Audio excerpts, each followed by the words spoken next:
Welcome to part 2 of our Arctic tour, where we're driving from the UK 5,000 miles to the end of the world. And if you haven't watched part 1 of this video, I'd go watch it now.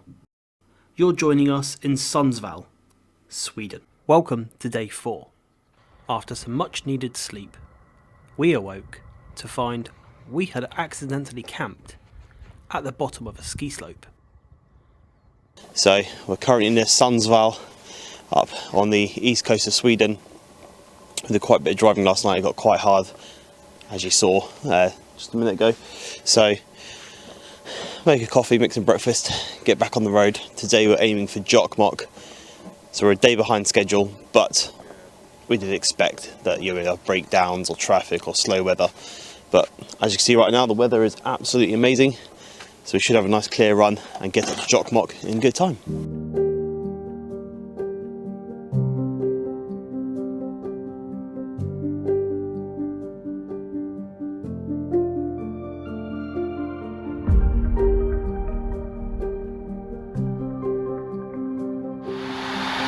That's the Gulf of Bothnia. Amazing, completely frozen over. Wow. Absolutely spectacular scenery on this trip. It does take a long time to get to the top, but it's so worth it once you get up north. You've got miles and miles of boring motorway, and then you start to see things like this.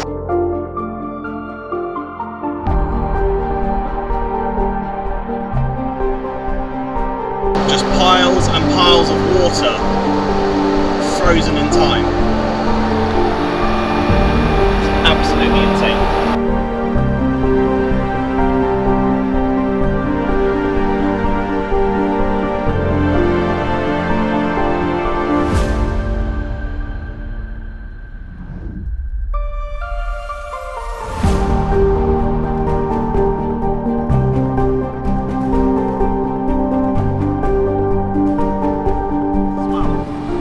Now, unfortunately today we've had another failure, and that is the Land Rover Discovery's air suspension. So, what's it say on the radio? Oh, okay. So that's the Land Rover Discovery suspension. He's now held back in Sundsvall, trying to see if he can get it fixed up. Whether he will or not is a guess, but hey. Hopefully he can get back on the road and join us again. We really don't want to lose another vehicle. We've currently got one vehicle been repatriated to the UK, one vehicle is down near Stockholm in a garage being repaired, and now the Discovery as well. That's made 3, which is actually having major repairs and stops. So we're carrying on to Jokkmokk.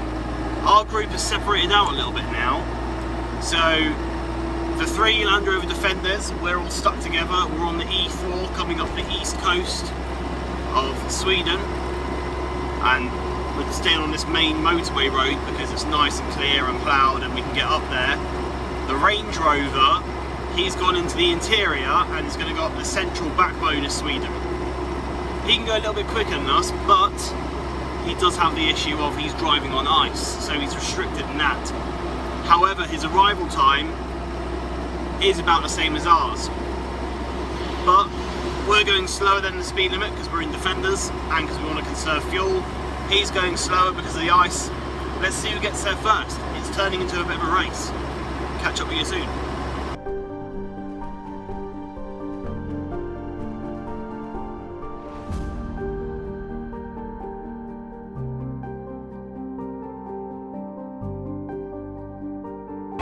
We're still head to head currently, but we do need to get a move on and get ahead of them. We've hit a little bit of weather on our route. Hopefully it subsides in a minute and then we can crack on and push forward. Otherwise the Range Rover is going to beat the Defenders. But it'd be a great accolade to get if we could get ahead.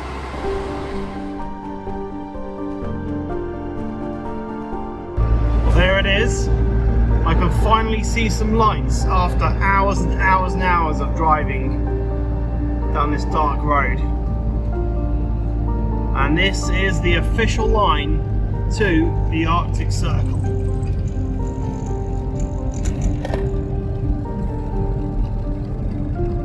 And so there should be some more vehicles here that we're going to meet.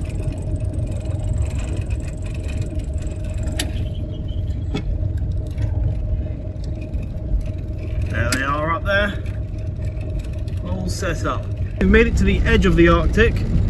Now we've just got to get right up to the top of the cap.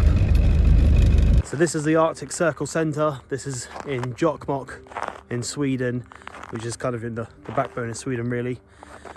And setting up camp just over there. You can see the headlights from the cars on there. And just in the distance,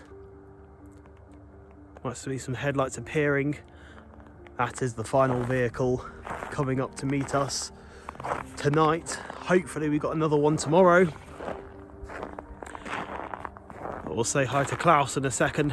What a brilliant day it's been. Absolutely fantastic.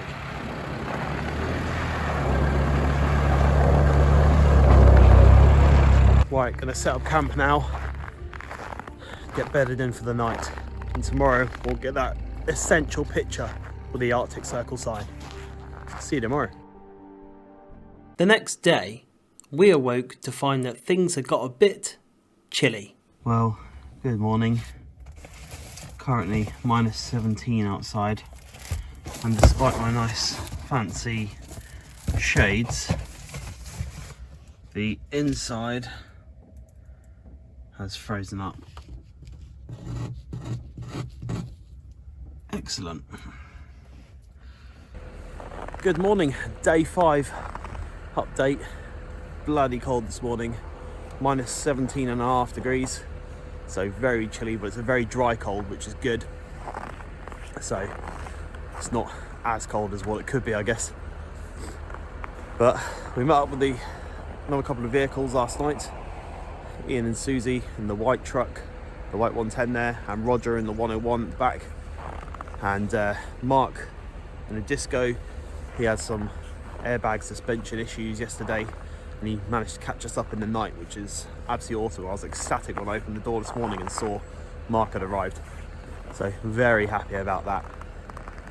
But here we are now officially in the Arctic. So this here is the boundary for the Arctic Circle in Jokkmokk.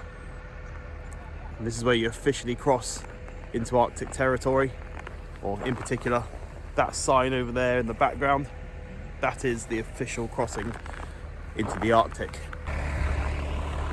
So Roger in the 101 is now leaving. He's heading back to England. Hasn't got any issues with the truck. This is a timing issue because we're a little bit behind schedule. So he's now heading off. So we'll say bye to Roger. In case you get a ring. I will do. See you later.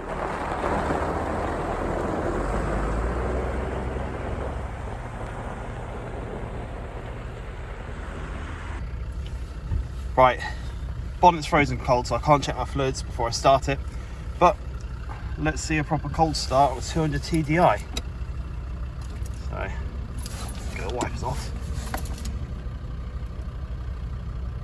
Let's get the glow plugs warmed up for a few seconds. Hopefully this will just go straight away. Oh, she went then, and then I let go of the key. Oh, my start meter is not engaging.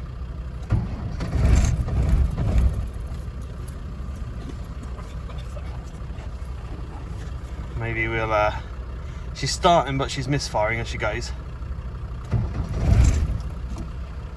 Right. It's like she's sucking in a bit of cold fuel or something that's cooling it down. If I keep the start meter going on it. Ah, there we go. Oh, she sounds rough.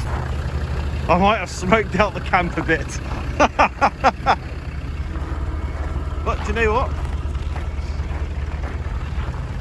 For a 35-year-old truck, she didn't do too bad just then. Everyone's going to get a quick snap of the vehicles all lined up. So we're now officially in Arctic territory. Back on the road, heading up to Alta.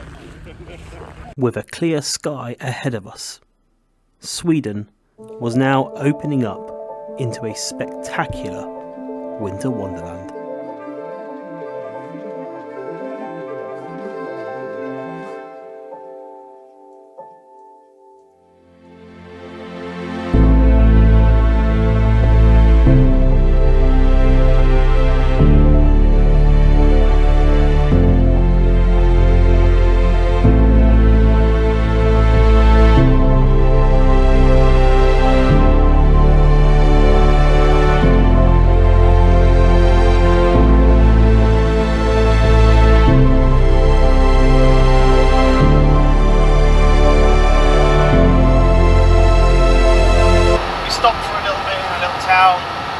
Outside of Jokkmokk, had a pizza, had a decent lunch, and our first sit down meal together, which is quite nice. So we're back on the road. We've got about 200 miles to go until we're in Alta and our camp for the night. And hopefully we're going to get there around 6 o'clock-ish. But we'll see how far we get. However, the scenery now is much more entertaining than motorways. Look at this.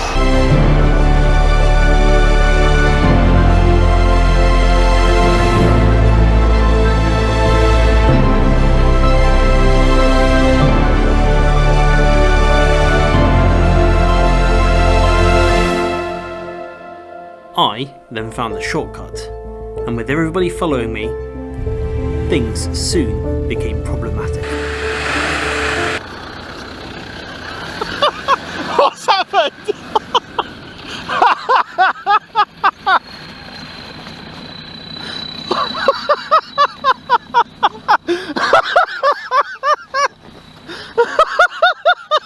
I can't stop laughing. Sorry, Klaus.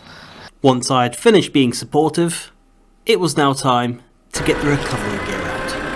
Is that just frozen solid, is it? Yeah.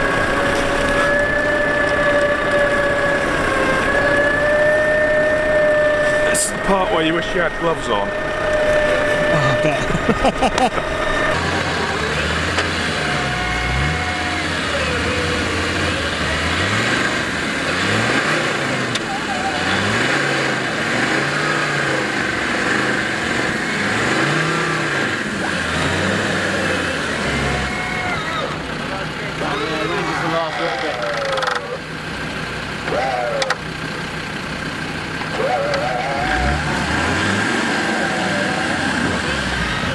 Check the winch cable.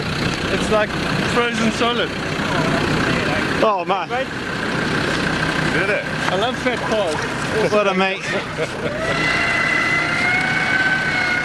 Recovery gear. That's it. That's it. After Freddie had quietly turned his truck around, we stopped to have a conversation about our frozen noses. Alright. Happy days. We all good? Oh, you feel like buggers in your nose? Yeah.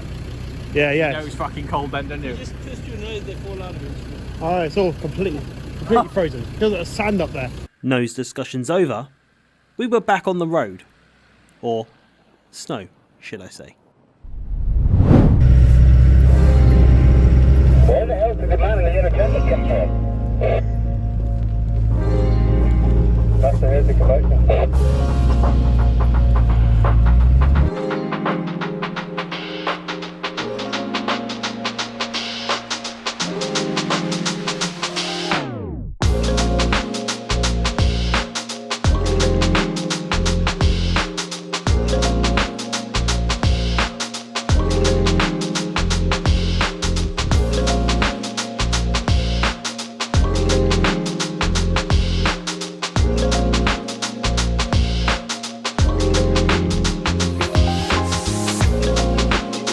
The sun had now fallen, and as we crossed the border into Finland, the temperature dropped again. This now meant my engine wasn't running hot enough for my heater to work, so I had to get creative and do some vehicle bushcraft.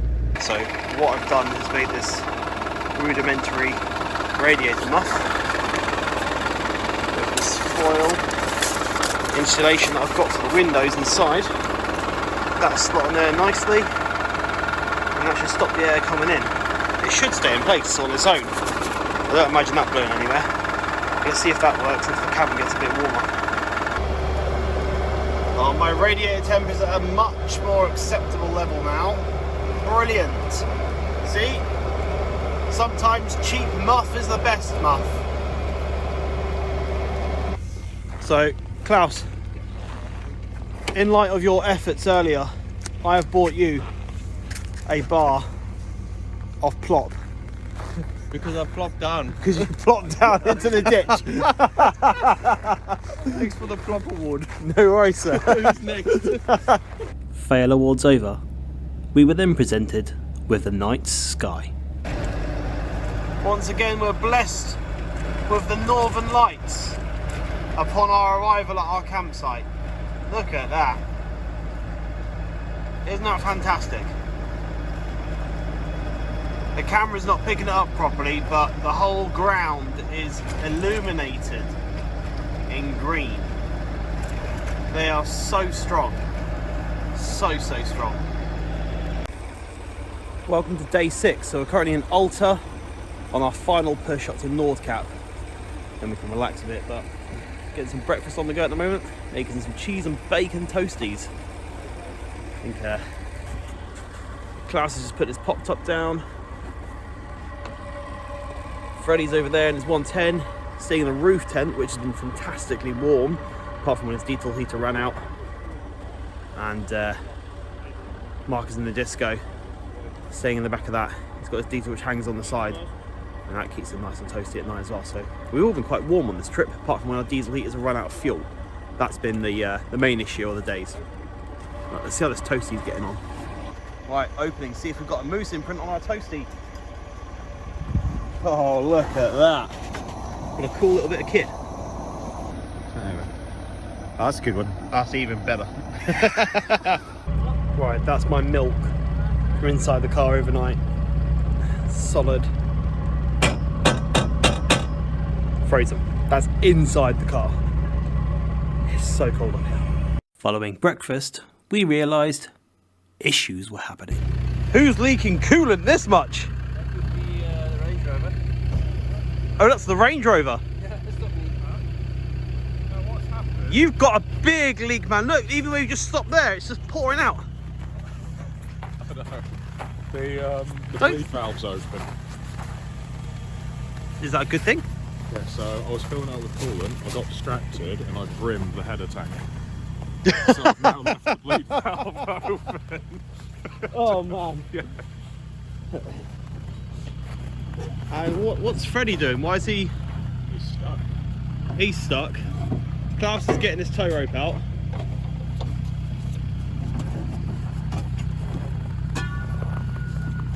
It's a pride thing. Oh, what, you're not going to be towed? Should we get the Range Rover to tow you? No. Are you sure? Well, you got your bonnet open.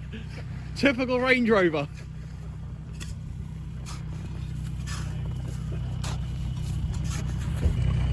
See, this is Land Rover Defender owners. It's got its own recovery pouch. Look at that. Klaus is preemptively getting all his recovery gear out to rescue Freddie, but Freddie's determined not to be rescued. Freddie's not having any of it.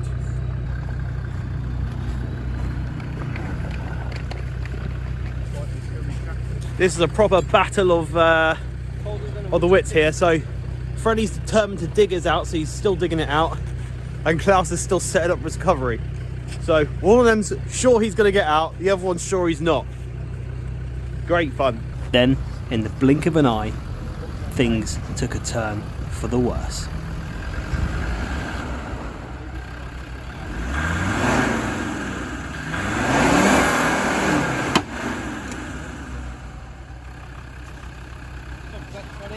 Shit.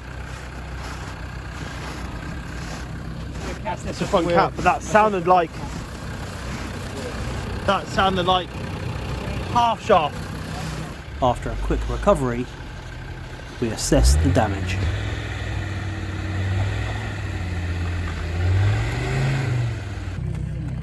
Okay, so we're now flipping over and heading to the snatch rope or kinetic energy rope. Hopefully that'll be able to drag him out and pull him out of this little ditch that he's got himself into.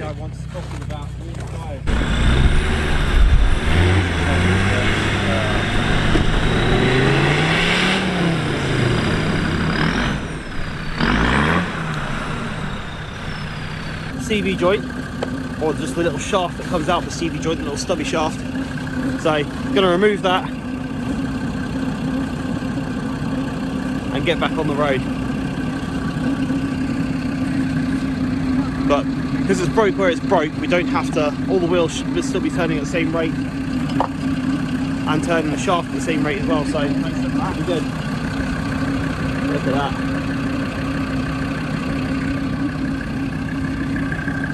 You can see the rest of the shaft just sticking in there.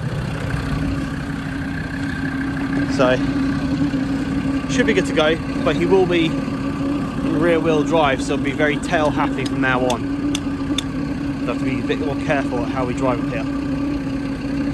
And also if he starts spinning his wheels in the snow, then that could blow transfer box, so I have to limit that as much as possible. But in absolute pieces.